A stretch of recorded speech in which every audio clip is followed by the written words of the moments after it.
Hello there guys, and welcome to your Rust update preview on the 15th of November 2018.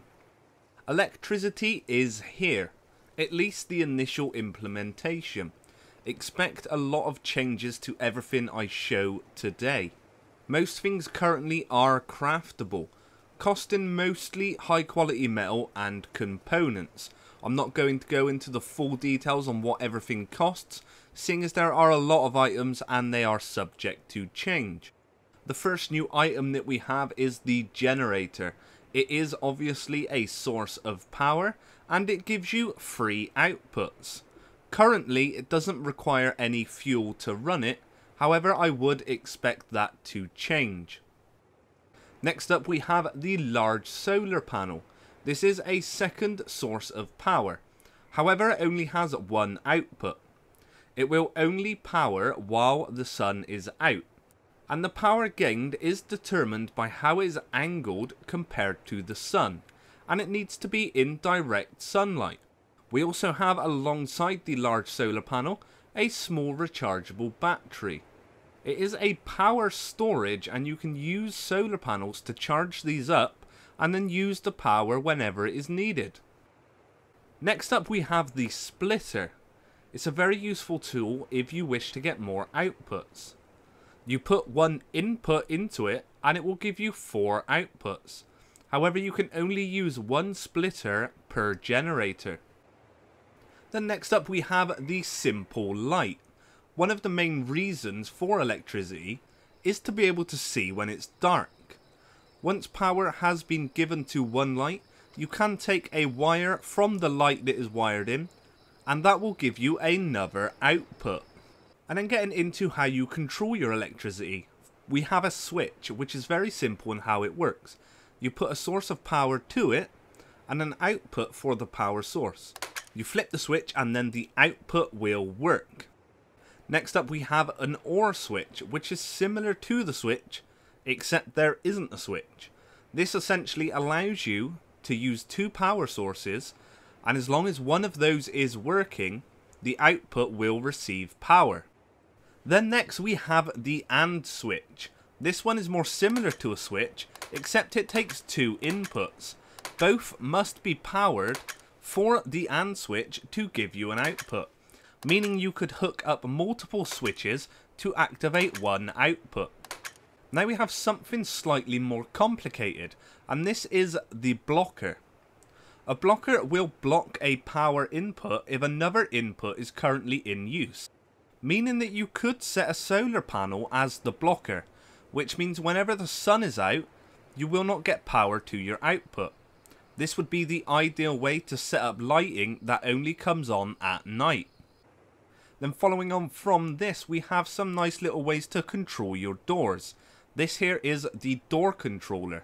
It's a pretty simple piece of kit.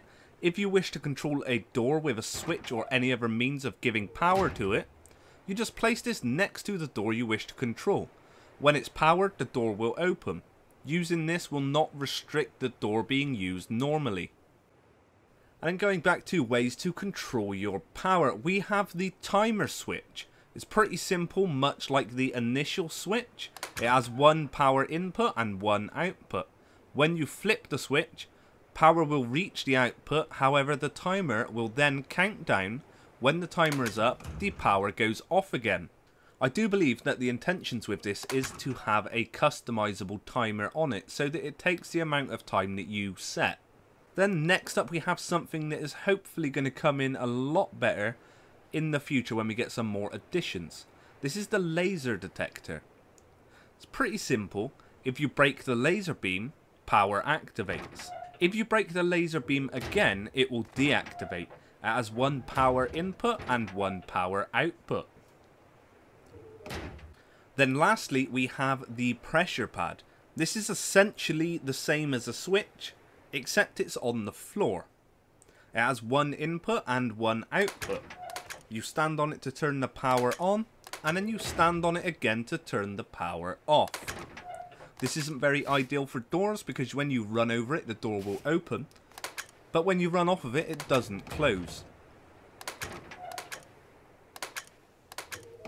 You may now very well be wondering how do I wire all these things in? And that's pretty simple, with the wire tool. With the wire tool in hand, you can see the status of any electrical components, how much power they receive, where from, and where it goes. If you hold right click on an electrical component, you will get your options. When you are running a wire, if you press left click, it will pin that wire in place. Then you can change the direction, keeping the wire that was previously laid exactly where it was. You'll need to right click for an option to attach a wire to the desired destination. You may notice on my action bar that it shows the wire in feet. However, currently it doesn't actually take anything away, regardless of how much wire you use. Now, aside from this week's biggest addition to the staging branch, there isn't actually a lot more that I can show you. However, there are a few things that I can tell you about. The oil rig work continues, with grey boxing and some texturing appearing to happen this week. Boats are continuing to be worked on, with models, prefabs and textures being completed this week for a scientist barge. A commit this week has also popped up about metal rowboat material textures, which means we may be seeing a slightly upgraded rowboat in the future. And the entity parenting system that was brought in with the cargo ship is now being used to hopefully fix elevators.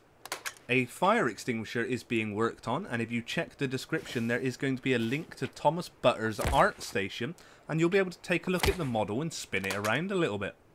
And lastly, the private developers has been doing their private developing in private without giving us any of the juicy private information. That is everything that I have for you this week, guys, and I hope you have enjoyed. If you have, make sure you hit that like button, and if you would like to see more content, make sure that you are subscribed. Thank you very much, guys. Have a good day.